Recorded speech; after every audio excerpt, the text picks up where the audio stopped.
अस्सलाम वालेकुम दोस्तों, मैं हूं राव कमर रिजवान और आप देख रहे हैं मेरा यूट्यूब चैनल। दोस्तों, आज की कहानी एक ऐसी लड़की की है जो कि तालीम हासिल ना कर सकी तो फिर एक ऐसे लड़के से ब्याही गई जिसने उसकी जान ले ली और अपनी मासूम सी बेटी को भी मार दिया। ये दर्द भरी कहानी सुनने के लिए हमारे साथ आखिर तक जरूर जुड़े रहिएगा। तो चलिए शुरू करते हैं आज की कहानी। हम लोग सादिकाबाद के करीब एक गाँव में रहा करते थे। मेरा और आयशा का घर पास पास था। हमारे गांव में लोग लड़कियों की तालीम के खिलाफ थे, लेकिन वहां लड़कों को भी आला तालीम हासिल करना नसीब ना थी। लिहाजा मुझे और आयशा को 5वीं के बाद घर बिठा दिया गया। हम लोग सारा दिन एक दूसरे के घर आती जाती और बातें करती, कभी इंडोर गेम खेलती। ताहम आगे पढ़ने का अरमान हम दोनों को था। ये उस वक्त का जिक्र है जब मैं 11 बरस की थी। एक दिन अम्मी ने मुझे बताया कि तुम्हारे चचा लाहौर से अपने बेटे जैन के साथ आ रहे हैं। बहुत खुशी हुई क्योंकि अपने उन चचा के बारे में बचपन से सुनती आई थी, मगर जब से होश संभाला उनसे ना मिल सकी थी। मामला ये था कि मेरी पैदाइश से भी कबल वो अपने खानदान वालों से लड़ झगड़ कर तालीम हासिल करने के लिए लाहौर चले गए थे और वहां ही अपनी पसंद की शादी कर ली थी। लेकिन जैन की पैदाइश के चंद बरस बाद चची इस दुनिया में ना रही थी। आज चचा बहुत अरसे बाद गांव आ रहे थे। अब्बा जी ने भी सब कुछ भुलाकर खुले दिल से उनका इस्तकबाल किया। चाचा अब्बू के भाई लगते ही न थे। वो पैंट कोट में बहुत भले लग रहे थे, बहुत पढ़े लिखे और डिसेंट थे। और जैन जो मुझसे 3-4 बरस बड़ा था, बहुत खूबरू था। चचा ने देखा तो बहुत प्यार किया और मेरी पढ़ाई के बारे में पूछा। अम्मी ने बताया कि उसने 5वीं जमात तक पढ़ा है, अब मजीद नहीं पढ़ाएंगे। चचा ने हैरत से अब्बू को देखा और बोले, क्या आप लोग अभी तक इन्हीं फरसूदा ख्यालात में घिरे जिंदगी गुजार रहे हैं जिस वजह से मैंने घर छोड़ा था? अब्बा जान चचा से ज्यादा उलझना नहीं चाहते थे, इसी वजह से बात को बदल दिया। ताहम चचा को ये बात खटके जा रही थी कि इतनी खुश शक्ल और समझदार लड़की बेकार घर के कामकाज करके बर्बाद हो रही है और अनपढ़ रह जाने से इसका मुस्तकबिल तारीक लग रहा है। उन्होंने इरादा कर लिया कि मेरी तालीम के लिए अब्बा जी को राजी करके रहेंगे। चचा ने अब्बू को मनाने की कोशिश शुरू कर दी। अम्मी भी किसी हद तक उनकी हिमायत कर रही थी, क्योंकि वो मेरा मुस्तकबिल रोशन देखना चाहती थी और मैं उनकी इकलौती बेटी थी। वापस जाने से पहले एक दिन चचा ने अब्बा जी से बहुत बहस की और साफ साफ कह दिया कि अगर आप लोग उसे तालीम नहीं दिलवा सकते तो मैं इसे अपने साथ लाहौर ले जाऊंगा और वहां इसका दाखिला किसी अच्छे इदारे में करा दूंगा। फिर उस वक्त वापस भेजूंगा जब ये कुछ बन जाएगी। उस वक्त आप लोग अपनी सोच पर शर्मिंदा होंगे। अब्बा जी अपने भाई की जिद के आगे हार मान गए। उन्होंने मुझे लाहौर जाने की इजाजत दे दी। जानती थी कि उन्होंने इजाजत दिल से नहीं दी है, फिर भी मैं जा रही थी क्योंकि अपने वालिदैन के लिए कुछ करना चाहती थी। चचा ने वालिद से मेरा ख्याल रखने का वादा किया। जाने से पहले आखिरी बार आयशा से मिलने उसके घर गई। उसे बताया कि पढ़ने को लाहौर जा रही हूं। वो अफसरदा हो गई, लेकिन फिर बोली, नाजिया तुम जरूर जाओ, क्योंकि यहां रहते हुए हम लड़कियों का कोई मुस्तकबिल नहीं है। तालीम इंसान को शऊर देती है, इंसान बनाती है। तुम्हें जरूर जाना चाहिए। अल्लाह ने तुमको मौका दिया है तालीम हासिल करने का।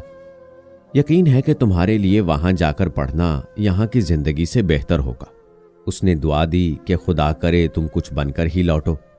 इस कदर कहकर वो रोने लगी और आवाज रिंध गई। मेरी आंखों में भी आंसू आ गए।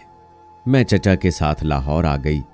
अम्मी ने कहा, बेटी हमसे जुदाई मोल ले रही हो तो फिर हमारी लाज निभाना, कुछ बनकर ही लौटना। तब मैंने कहा था, अम्मी जान वादा करती हूं कि जब तक कुछ बन ना जाऊं घर ना लौटूंगी। अम्मी ने तो मुझे मेहनत के लिए कहा और मेरे मुंह से न जाने क्यों ऐसे अल्फाज अदा हो गए। चचा का घर बहुत आलीशान था। उन्होंने मेरा कमरा दिखाया, वो बहुत खूबसूरत था।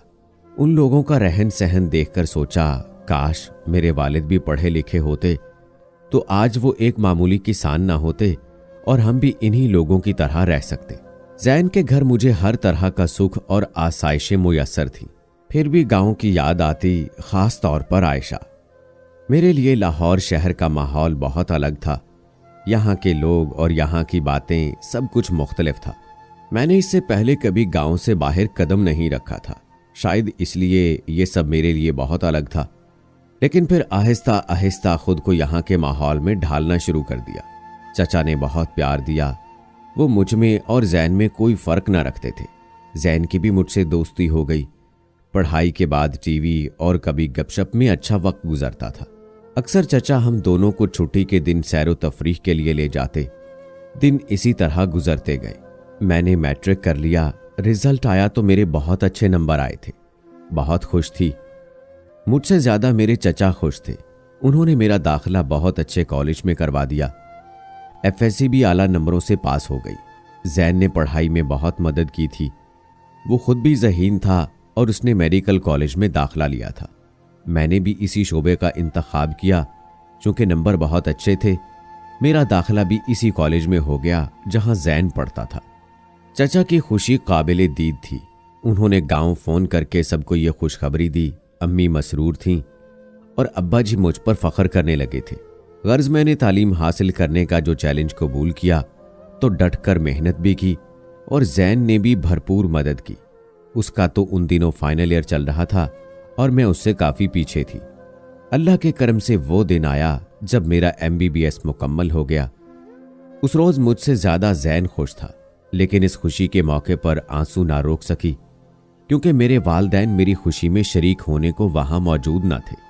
इतने तवील अरसे के बाद एहसास हुआ कि उनसे कई बरसों से जुदा हूं। यकीनन उन्होंने भी जुदाई का दुख झेला था। अपने वालिद के घर से आते हुए मुंह से जो अल्फाज निकले थे वो पूरे हुए कि कुछ बनकर ही लौटूंगी। अब अपना वादा पूरा करने जा रही थी। इसके बाद मैंने जॉब शुरू कर दी और दूसरी तरफ जैन अपना अस्पताल बनाने की कोशिशों में लगा हुआ था। दिन यूं ही गुजरते जा रहे थे। एक रोज चचा मेरे पास आए और कहने लगे, मैं चाहता हूं कि तुम हमेशा इसी घर में रहो। उनका मतलब समझ गई। वो मुझे अपनी बहू बनाना चाह रहे थे। तभी कहा, चचा जान, जैसे आप मुझे प्यार करते हैं और बेटी समझते हैं, मैं भी आपसे उतना ही प्यार करती हूं। आप मेरे अब्बू अम्मी से बात करें।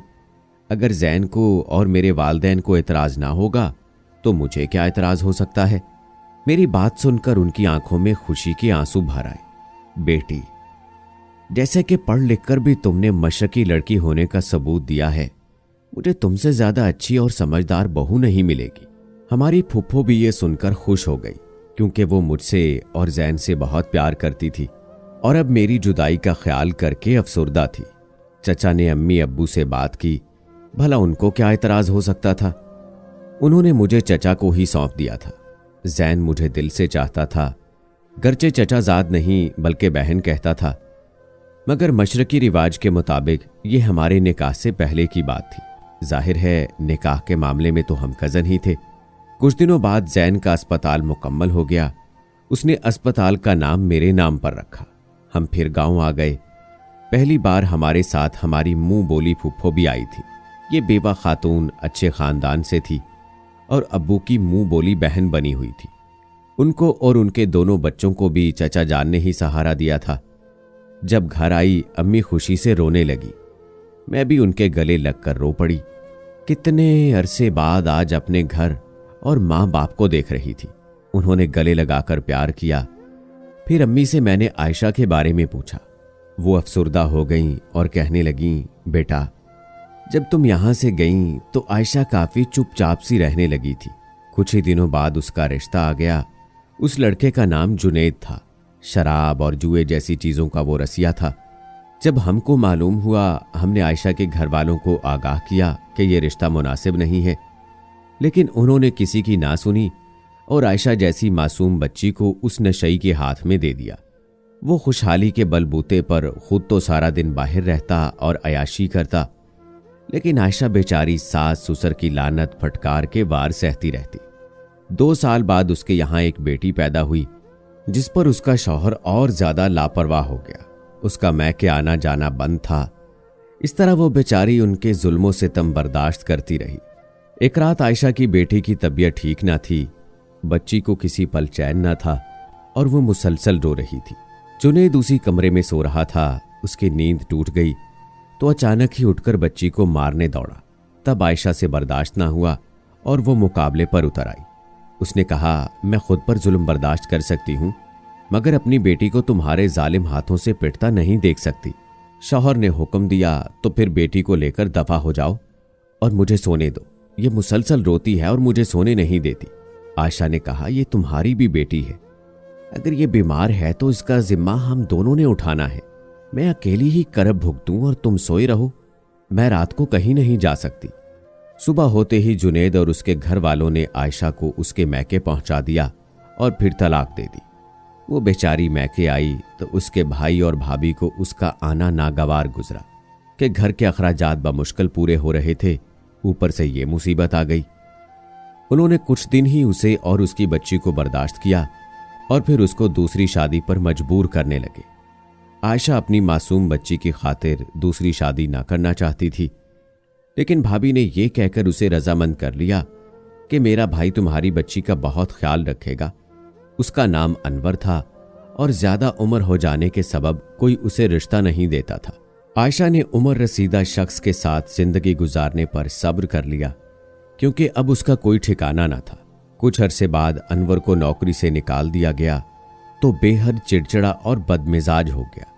अब वो बात बात पर उसको मारता और कहता कि जब से तुम जिंदगी में आई हो बर्बादी मेरा मुकद्दर बन गई है। अगर तुम और तुम्हारी बेटी मेरी जिंदगी में ना होती तो मैं आराम से अपना गुजारा कर लेता, लेकिन अब तुम्हारे होते ये भी मुमकिन न रहा।